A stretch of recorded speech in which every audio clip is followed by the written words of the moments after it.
Many of the phones we tend to take note of are ones such as Apple's iPhone, Samsung's Galaxy series, the Moto series, and the Nexus line of phones. Even though they are vastly different from each other, they all seem to follow somewhat strict guidelines when it comes to form factor, design ideas, and a 2-year commitment giving you a better deal than you would ever get from an off-contract phone, but that may have changed. This is the Sharp Aquos Crystal, and just looking at it you can already see some of the challenges that it presents to the current state of phones. The first difference, which is not visibly notable, is the price. This phone comes in at $150, but that is off contract and using a pay-as-you-go plan from Sprint, Virgin, or Boost. The second difference, which is much more visibly notable, is the bezel, or lack of. This phone is dominated by the massive 5-inch screen that stretches from edge to edge and makes it feel like you are holding content rather than a phone. Not having a bezel in this case actually makes it an interesting comparison to a phone like the iPhone 6 that only has a 4.7-inch screen and yet is roughly the same size as the Crystal. Even the iPhone 5, with what is now considered a very small 4-inch screen, wasn't too much smaller than the Crystal. Now with the giant screen dominating 90% of the phone, you are left with a small chin on the bottom of the phone which bears the front-facing camera, the microphone, and an LED notification light. You may also notice that there is actually no top speaker where you can listen to when you're making calls. Instead, what Sharp has done is they have made the entire screen a speaker by having it vibrate when you put it against your head and having calls be listened to that way. And it doesn't matter where you put the phone on your ear, as long as your ear is touching the screen, you will be able to hear your calls. It's a pretty good sound. It's not great, but it's definitely a very interesting take on having a giant screen and not having any place to put the top speaker. Now there is a rear speaker that allows you to listen to your calls on speakerphone, but that's probably all it's good for.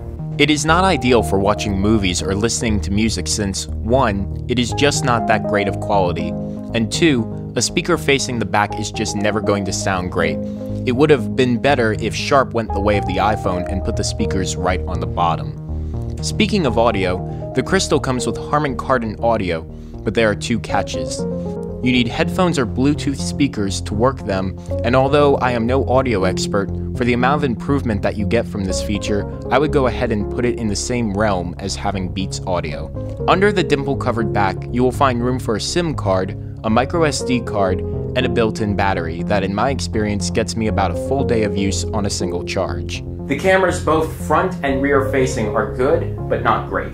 The app for taking photos gives you the immersive feeling that edgeless screen was created for, but photo and video quality can't hold a candle to what the iPhone 6 or Samsung Galaxy Note 4 can offer. Watching movies and playing games on this phone are incredible. With a 1080p display, content looks amazing, and not having a bezel makes it feel like you are actually holding content rather than a phone. However, this is when problems of not having a bezel become more apparent. Unless you have a stand or are leaning this phone against something, there's almost no way to hold this phone without your hands impeding on what you're watching.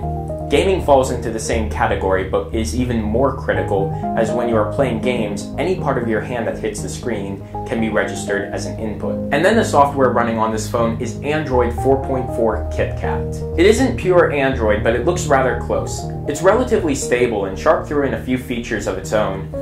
Not so much to help out Android, but mainly to show off the fact that this phone has no bezel. I really would have loved to see what Android Lollipop would look like on this phone.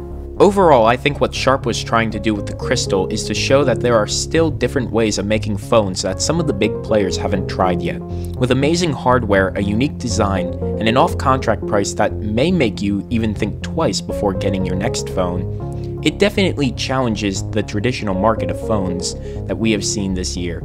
Some areas of the Crystal are appealing, but there are still a lot that need to be polished. The camera needs a bit of tweaking, and maybe in the next version they could find a way to put a more powerful speaker within the screen instead of on the back. I probably wouldn't go as far as to say this should be your next phone, but it may be worth keeping an eye on in the future, as it truly seems like a phone that could be a game changer.